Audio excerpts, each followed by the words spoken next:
Alright, Tao of Jeet Kune, page number 25. I'm gonna have a reading, and then I'll pause. If you have anything to ask or contribute, then you can contribute. If not, just stay silent. Fighting is not something dictated by your conditioning as a kung fu man, a karate man, a judo man, or whatnot. And seeking the opposite of a system is to enter another conditioning.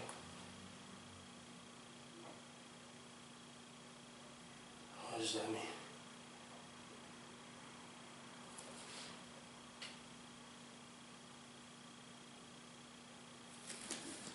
So he's talking about styles. Like, he's saying kung fu man, so kung fu could be considered a style.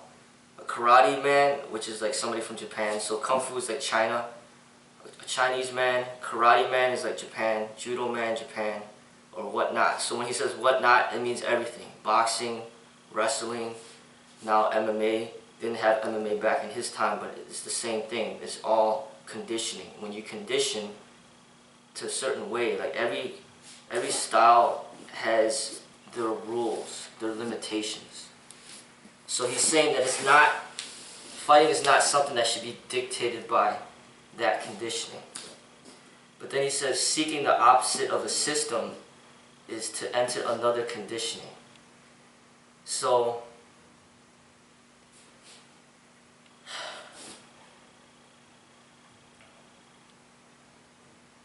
if you don't do any system, if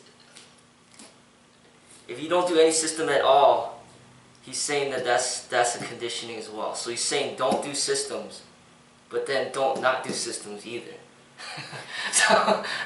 Balance. Yeah.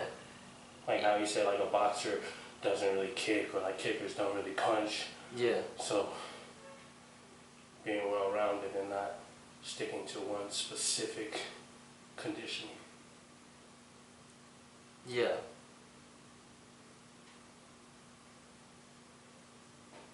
So he's talking about both, that's what the word I was looking at, it's a paradox. Seeking the opposite of a system is to enter another condition. Like basically learn from the systems, but don't be bound by any system, basically.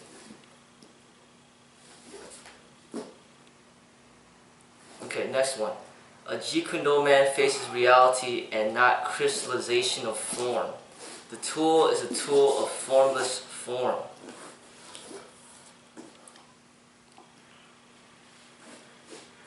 There he goes again, another paradox. Formless form. So he's saying be formless, but then have form. So learn the techniques of systems, but don't be bound by them.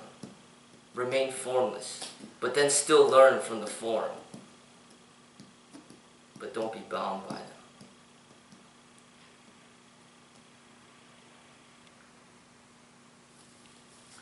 No abode means that the ultimate source of all things is beyond human conditioning, beyond the categories of time and space. As it thus transcends all modes of relativity, it is called having no abode, and its qualities are applicable.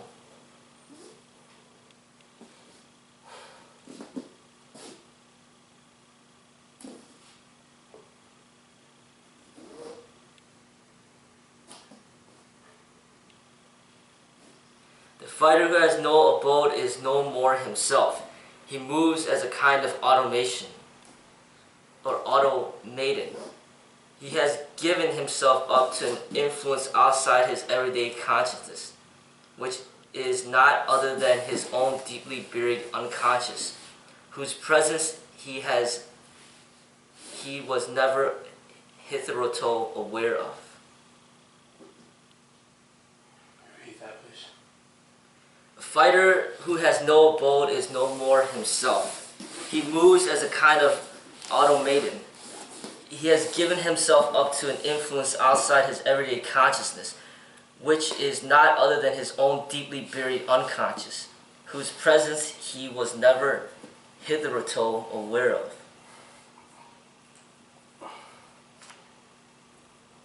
Can you elaborate, please?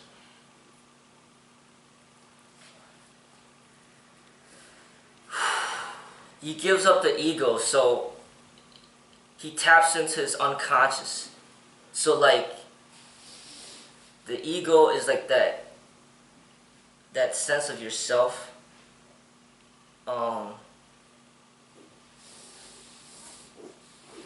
And I think he's trying to say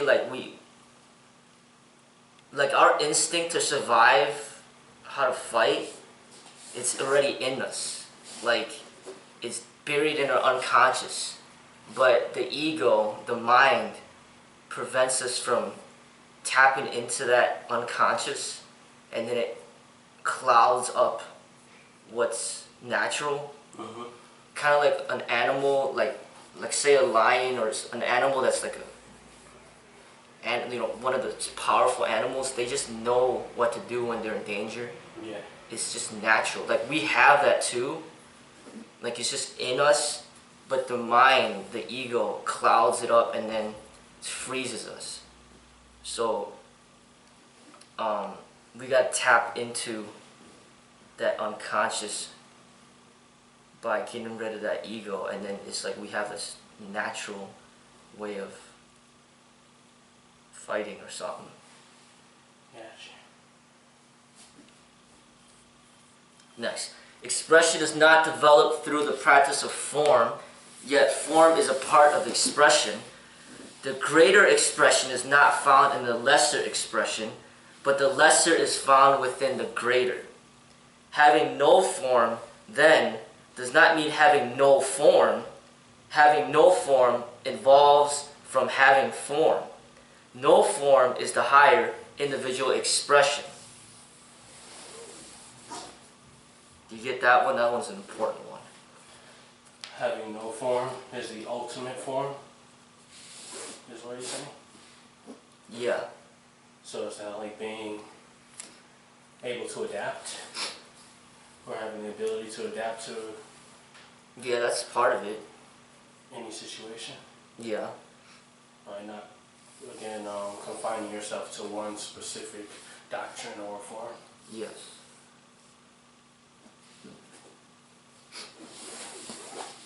But one thing that he says that's really important that I want you to get, and he mentioned it before, but this one's even better stated. He's saying that the no form comes from form.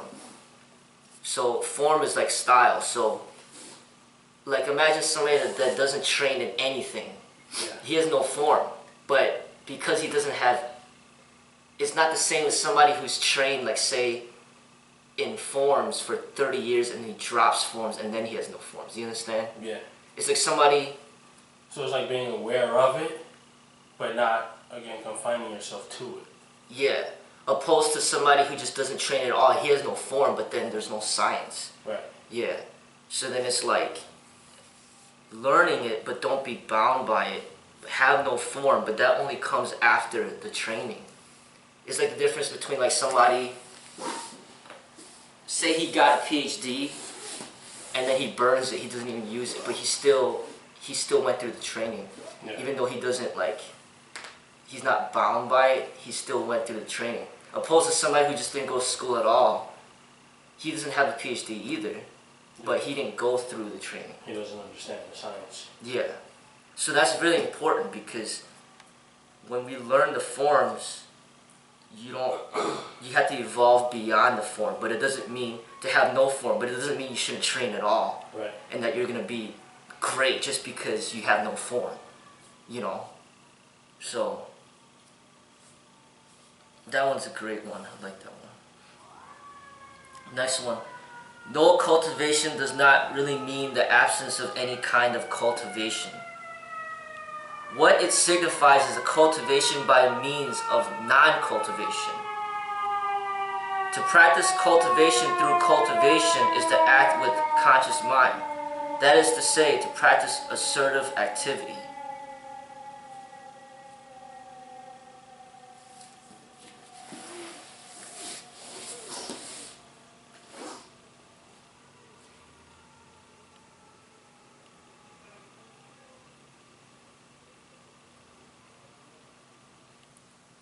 Do not deny the classical approach simply as a reaction. You will have created another pattern and trapped yourself there.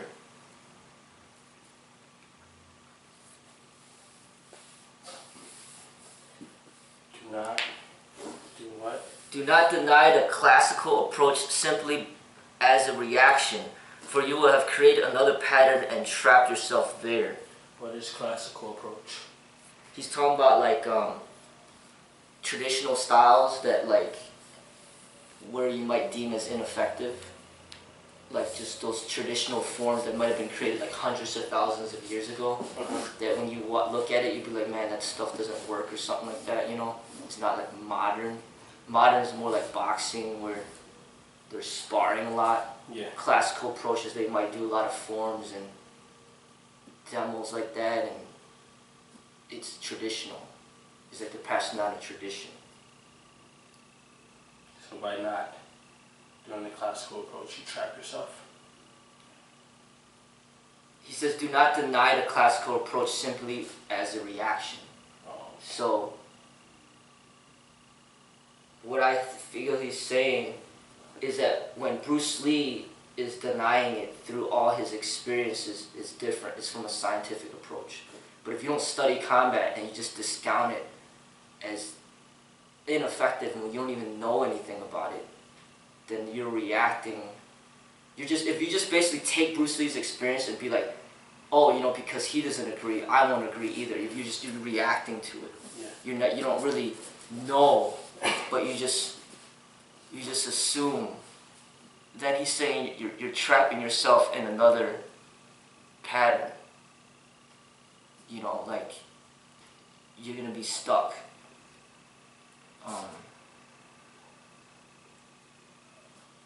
So it's a paradox. That's why it's so hard to understand. It's like there's benefits of form, but then there's disadvantages of form. And when you study the science and you understand it deeply, then you know the truth. But other people that don't study it, they may just make assumptions not based off of experience. Yeah. You know. So this should go across the board, not even just martial arts, but life in general. Yes. Yeah. Yeah, a lot of this stuff is about life, essentially. The physically bound go for puffing and straining and miss the delicate way. The intellectually bound go for idealism and exotics and lack efficiency and actually seeing into realities. Wow.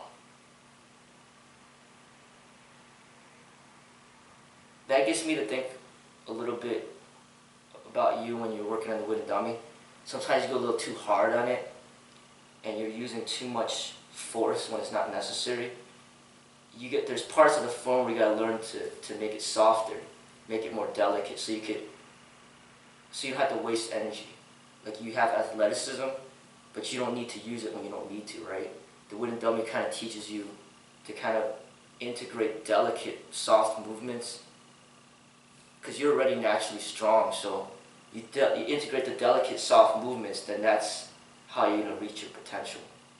But if you just go hard all the time, you don't learn how to be delicate, then you're going to get exhausted eventually. And then he says the intellectually bound go for idealism and exotics and lack efficiency and actually seeing the realities. He's talking about more kind of maybe some of these people that practice the softer arts, the really yin arts. It might be Tai Chi, it might be Wing Chun, but they're too soft. They might not do any physical fitness training at all. And then they kind of use like almost magic to make it seem like chi and all this other stuff has some type of like you could just move somebody with your mind or beat somebody. You know, like there's things out there like that where people, they'll be like, oh, I can make this, turn this paper, I can make it burst into flames. Or I've seen some videos where people are like, okay, I'll tell him to stop and then he'll stop and he won't attack me. Or like, I'll control him with my mind. It starts going into stuff like that. Yeah. You know, like you'll see like maybe some really unfit people teaching martial arts, and they'll be like, I got special powers. You know, like he's talking about that part. There's a problem with that. But then he's also talking about the physical people. Like it might be a wrestler. He's like super strong. Like there's a lot of people at the gym might be really strong, but they lack the proper efficiency of combat to make use of that energy that they have. They just kind of waste it all, and then they lose because they don't understand the science. So it's almost talking about like a scientist, like maybe Albert Einstein. He's like really physically weak, but he's a strong mind. And then there's other people. They might just play football, they're just boxers, they're physically strong, but they lack the mind. So he's pretty much like saying integrate both. Like use your mind and your body.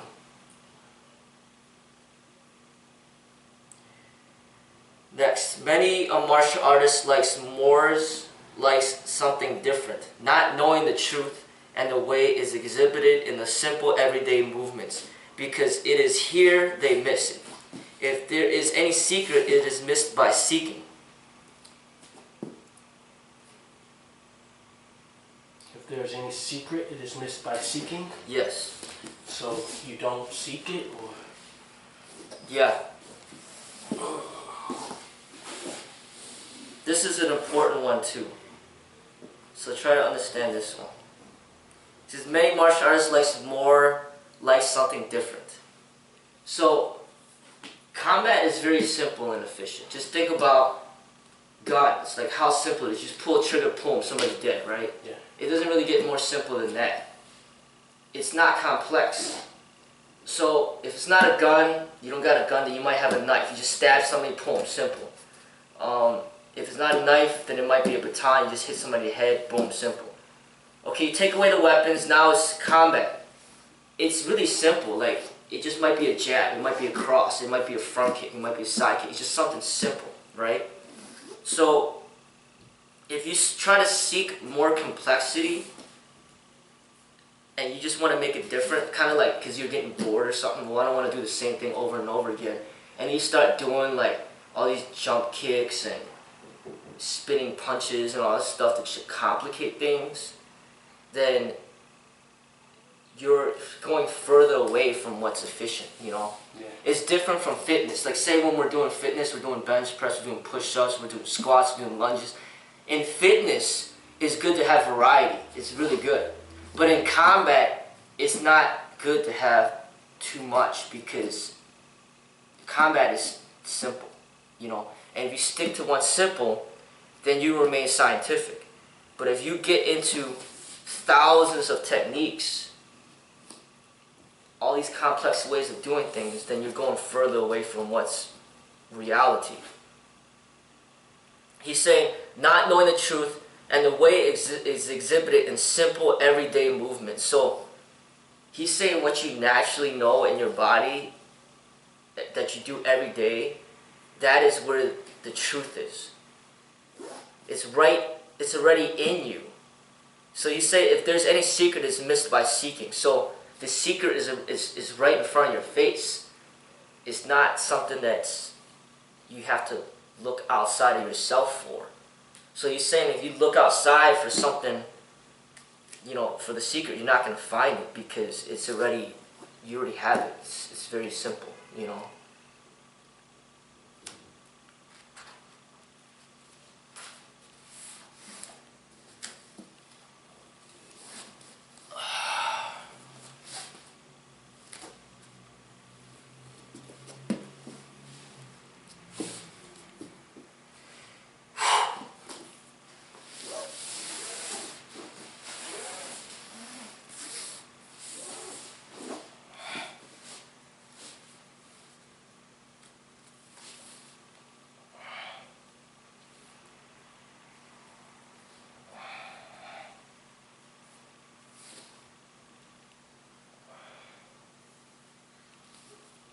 Is there anything you prefer to focus on today since it's just you? No, not really. I'm open. Okay.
How should I go about doing the like splits in the future, like to practice?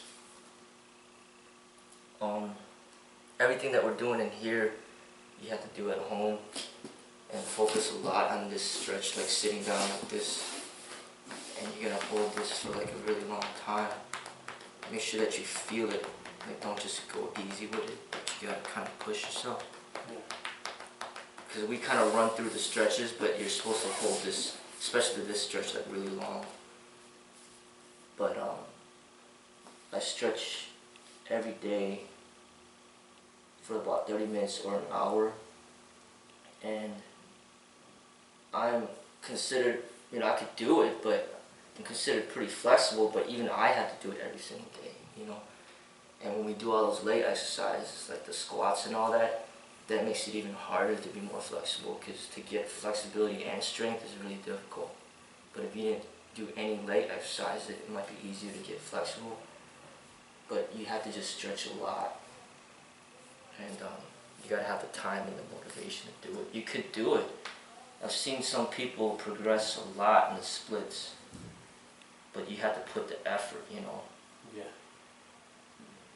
I mean, they do have split machines, but it takes up a lot of space, and costs money, and we've tested it before. We got some of those split machines. They're okay, but you could do most of everything at home just using the floor. You gotta hold this position for like a really long time.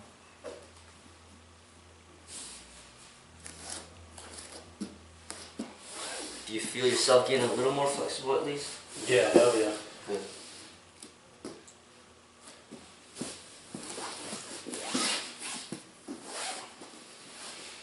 Like before, my calf couldn't even touch the floor on this one right here. Like that one looks good, right there. Your front split is pretty good. It's your middle split that's probably the hardest. Like this one for me is hard. Like I'm not that good at the front split, but I gotta work on this one too.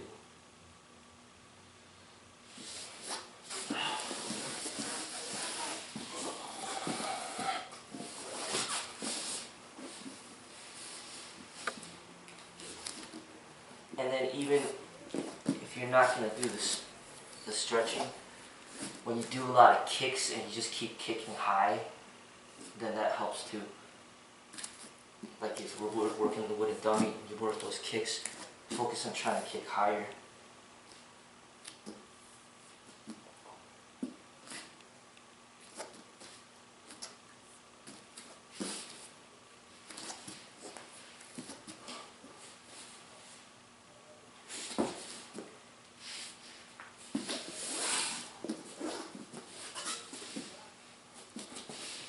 So you do a lot of this one, and then sometimes you'll kind of just loosen it up by doing this one right here. This kind of gives it a break a little bit, and then push the knees down with your elbows.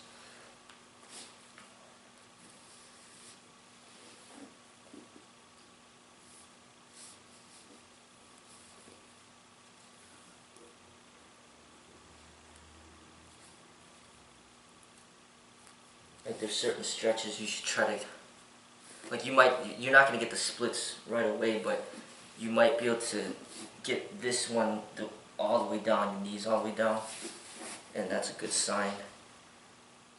So you do this one, and then you can do this one. You try to, basically doing the splits with your knees, and you spread out. So it's like you're bending your knees at your knees, and then you want to get your hips all the way down.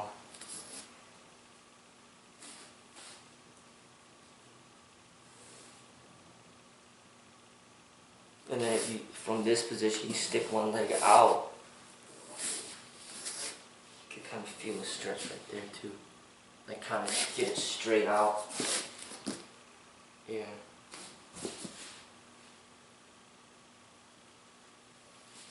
Try the other side.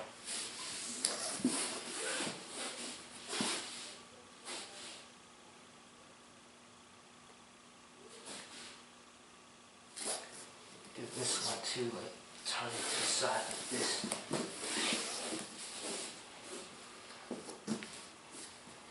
Over here.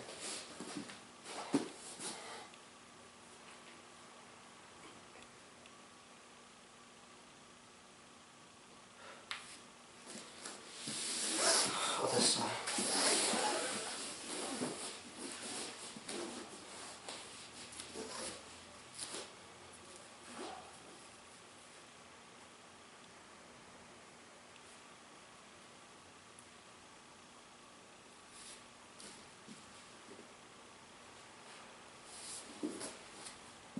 This stretch, I used to do this like all the time, like everywhere I was at. Even like, just go down like this. You want to perfect this stretch right here. Flat, both feet are flat, and you pretty much just call it half split. You do a split with like one leg.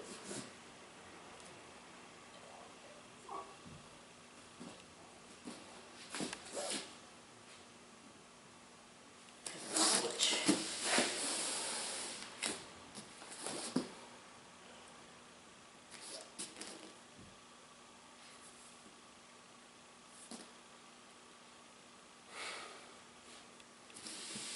Another repetition here.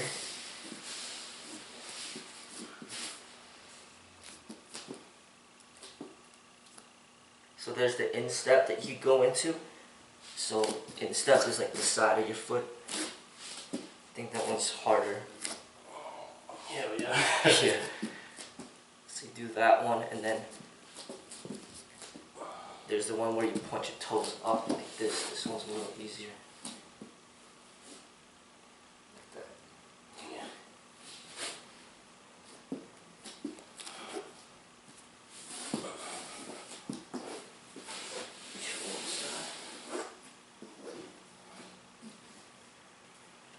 But I think that's one of the biggest challenges for a lot of people that I've shown is they lack flexibility.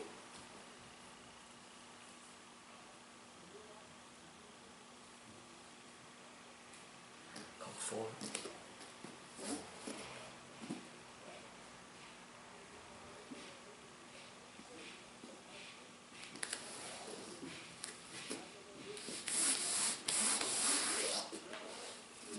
So basically just do rope repetitions over and over what we just did. And then come back in. Stretch the ankles. So you see we already stretched for about at least 30 minutes, you know what I'm saying?